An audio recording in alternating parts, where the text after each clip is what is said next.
오늘 우리에게 주시는 하나님의 말씀은 에레미야에가서 3장 19절에서 29절까지의 말씀입니다. 에레미야에가 3장 19절에서 29절까지의 말씀을 교독하시고 마지막 절은 함께 합독하겠습니다. 내 고초와 재난 곧 쑥과 담즙을 기억하소서. 내 마음이 그것을 기억하고 내가 낙심되오나 이것을 내가 내 마음에 담아두었더니 그것이 오히려 나의 소망이 되었사옴은 여호와의 인자와 긍휼이 무궁하심으로 우리가 진멸되지 아니함이니이다. 이것들이 아침마다 새로우니 주의 성실하심이 크시도소이다. 내 심령에 이르기를 여호와는 나의 기업이시니 그러므로 내가 그를 바라리라 하도다. 기다리는 자들에게나 구하는 영혼들에게 여호와는 선하시도다. 사람이 여호와의 구원을 바라고 잠잠히 기다림이 좋도다. 사람은 젊었을 때 멍에를 매는 것이 좋으리 혼자 앉아서 잠잠할 것은 주께서 그것을 그에게 메우셨습니다. 다 같이요. 그대의 입을 땅에 티끌에 댈지어다. 혹시 소망이 있을지로다. 아멘. 할렐루야. 오늘도 우리 예배 가운데 함께 계신 주님을 찬양합니다. 에레미야 선지자는 눈물의 선지자입니다. 그래서 에레미야에가는 에레미야가 소리 높여 울었는 슬픔의 노래, 그것을 기록한 것입니다. 에레미야 선지자는 하나님을 떠나서 우상 숭배를 하고 교만해져서 멈추지 않고 멸망을 향해 달려가는 이스라엘 백성들에게 돌아오라 돌아오라 하염없이 울고 또 울며 또 외치고 또 외쳤습니다. 그러나 하나님께로 돌아오는 유다 백성들이 없었습니다. 남유다는 바벨론의 침략을 받아 멸망했고 바벨론의 발굽 아래 나라 곳곳은 처참하고 비참하게 황폐화되었습니다. 솔로몬 때 지었던 성전은 파괴되었고 무자비한 약탈과 살인의 연속으로 백성들은 삶은 피폐해졌습니다. 사람들이 죽임을 당하고 바벨론의 포로로 끌려가고 또 일부의 사람들은 고국을 버리고 애국으로 피신을 했습니다. 여러분, 에레미야는 하나님을 믿고 의지하는 성숙한 신앙인이었습니다.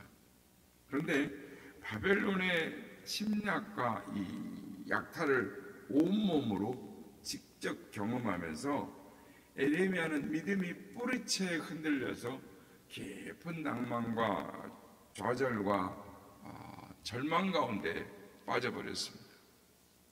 그는 자신의 힘으로는 도저히 감당할 수 없는 고초와 재난을 당했습니다. 바벨론에 의해 고초와 재난 속에서 많은 환난과 고난 가운데 사로잡혀 있는 남유다를 바라보면서 크게 울었습니다. 목 놓아 울고 또 울었습니다. 그래서 슬프다 이 성이여 전에는 사람들이 많더니 이제는 어찌 그리 적막혀졌는고 슬픔으로 노래합니다. 남유다는 바벨론의 침략으로 말로 다 할 수 없는 약탈과 죽임을 당한 상태에서 엎친 데 덮친 격으로 설상가상으로 가뭄과 기근을 맞이했습니다.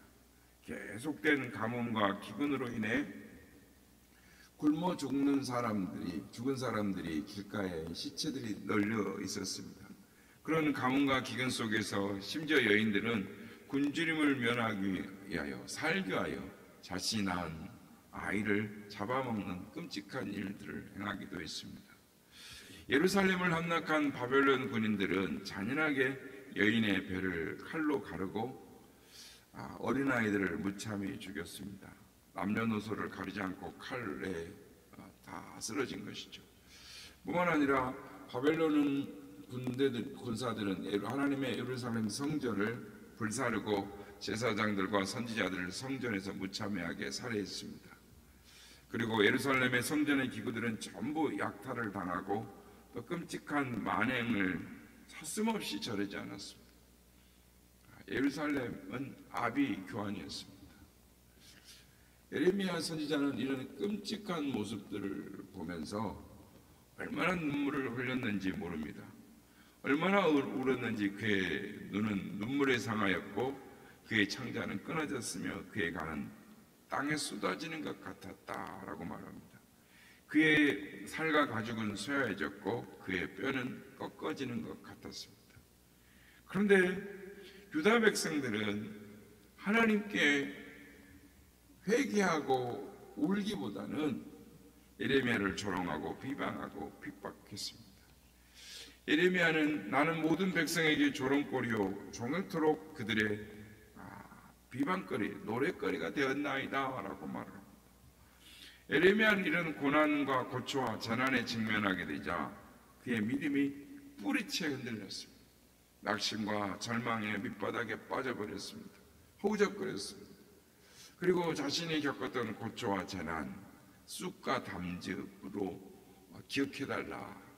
내 고초와 재난 곧 쑥과 담즙을 기억하옵소서라고 하나님 앞에 표현을 하는 것입니다.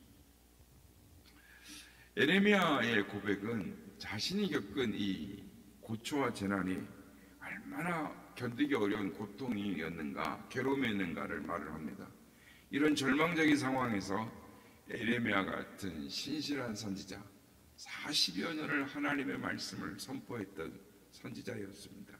그런데 그도 역시 연약한 인간이었기에 낙심하고 좌절하고 절망하게 되는 것입니다. 그래서 오늘 본문 18절에서 20절 보면 나의 힘과 여호와께 대한 내 소망이 끊어졌다. 내 마음이 그를 기억하고 낙심되었다. 하나님에 대한 소망도 끊어지고 낙심했다라고 말을 하고 있는 것입니다. 참으로 안타깝죠. 그런데 반대적으로 우리는 이런 예레미야의 선지자의 이런 모습을 보면서 반대로 우리는 조금 위로를 받습니다. 왜냐하면 예레미야와 같은 신실한 하나님의 선지자도 고난과 시련과 고통의 순간에 낙심하고 좌절하고 절망했구나. 그러면 우리 같은 사람들은 고난과 고통과 재난 속에서 낙심하고 좌절하고 절망할 수밖에 없는 것이 우리가 아니겠는가. 그런 위로를 받아보는 것이죠. 그렇습니다. 예레미야 선지자도 연약한 인간이었기에 극심한 고난과 고통에 직면했을 때 낙심하고 절망하고 좌절할 수밖에 없었습니다. 그러나 그는 그 절망과 낙심과 좌절 속에 계속 빠져 있지는 않았습니다. 예레미야 선지자는 낙심과 좌절, 절망을 떨쳐버리고 벌떡 일어납니다. 그리고 자신에게 소망이 있다라고 담대하게 말을 하는 것입니다. 오늘 보면 20절, 21절 말씀입니다. 내 마음이 그것을 기억하고 내가 낙심되오나 이것을 내가 내 마음에 담아두었더니 그것이 오히려 나의 소망이 되었습니다. 오히려 소망이 있습니다 라고 말하는 것입니다. 여러분, 예레미야 선지자는 어떻게 절망과 낙심을 떨쳐버리고 소망을 가질 수 있었을까요? 어떻게 오히려 소망이 있습니다 담대하게 고백할 수가 있었겠습니까?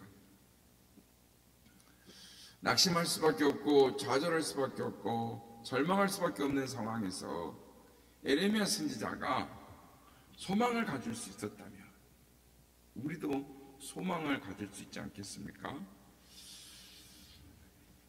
예레미야 선지자가 참된 소망을 가질 수 있었던 그 비결이 무엇입니까?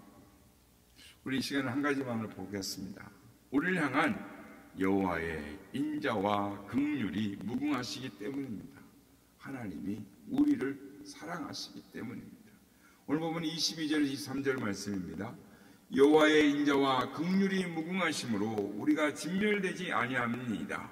이것들이 아침마다 새로우리 주의 성실하심이 크시도소이다. 하나님은 많은 선지자들을 유다에 보내고 또 보내고 또 보내었습니다. 유다 백성들은 입술로는 하나님을 존경한다고 했지만 그 마음은 하나님의 멀리 떠나 있었기에 그들을 책망하고 또 회개하고 하나님께로 돌아올 것을 촉구했지만 백성들은 외면했고 결국은 심판을 당했습니다.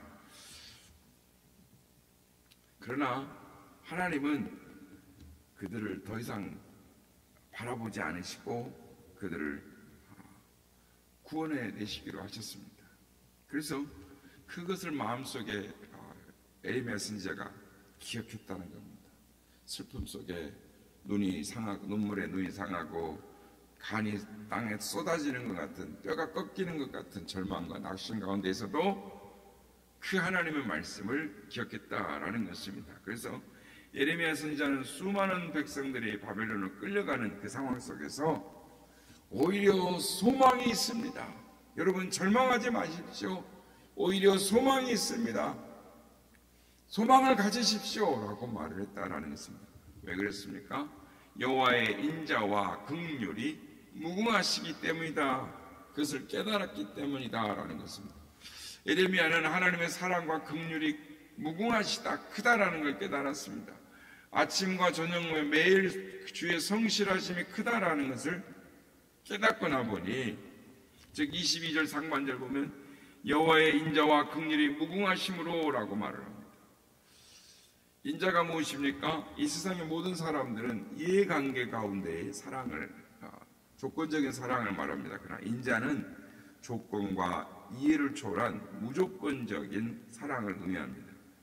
세상 사람들을 살아보면 조건이 충족되면 사랑의 관계를 지속하지만 어떤 조건이 충족되지 못하면 그 관계가 깨어지는 것을 볼 수가 있습니다. 그러나 하나님은 그런 조건적인 사랑이 아닌 것입니다. 하나님의 사랑은 무조건적인 사랑, 아가페의 사랑, 조건을 초월하는 사랑인 것입니다.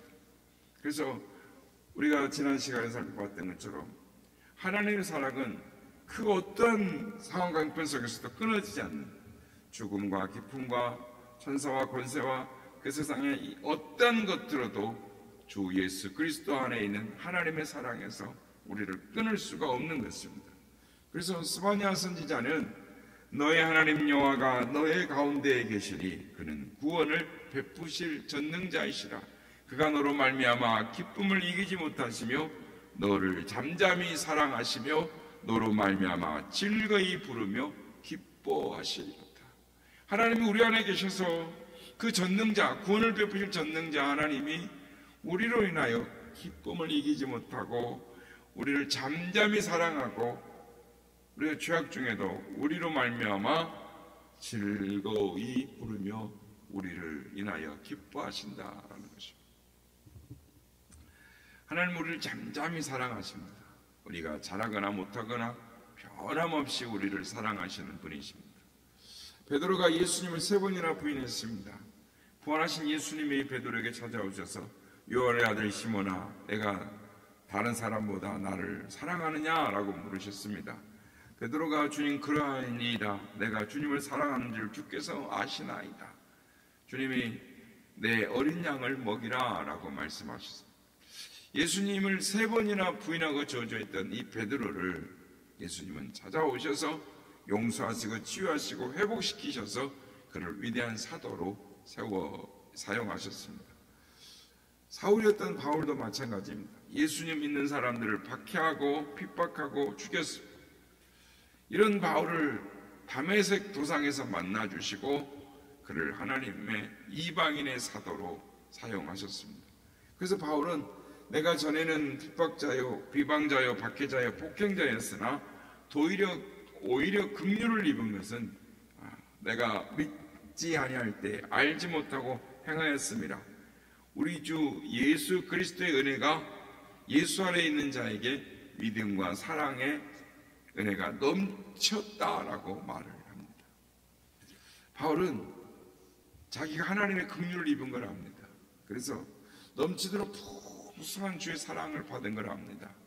그래서 바울은 이렇게 말합니다. 에베소서 2장 4절 5절 긍휼이 풍성하신 하나님이 우리를 사랑하신 그 큰 사랑을 인하여 허물로 죽은 우리를 그리스도와 함께 살리셨고 너희는 은혜로 구원을 받은 것이라. 여러분, 우리는 베드로처럼 바울처럼 무궁하신 영원하신 하나님의 인자와 크신 사랑을 받았습니다. 우리는 측량할 수 없는 예수님의 십자가의 사랑을 받았습니다. 그러므로 우리에게 소망이 있습니다. 우리가 어떤 상황 가운데 있다 할지라도 우리에게 내일이 있고 비전이 있는 것입니다. 그러므로 어떤 상황 가운데서도 우리를 버리시지 않은, 우리 안에 구원을 베푸실 전능자이신, 우리의 십자가의 사랑 가운데 우리를 구원하신 그 주님이 우리 안에 있음을 알고 그 주님을 바라봄으로, 주님을 의지함으로 어떤 상황 가운데서 낙심하거나 절망하는 것이 아니라 오히려 주님, 나에게 소망이 있습니다, 오히려 저에게 소망이 있습니다 라고 소망을 말하며 주님 앞에 담대하게 믿음으로 살아갈 수 있는 우리 모두가 다 되시기를 예수님의 이름으로 축복합니다.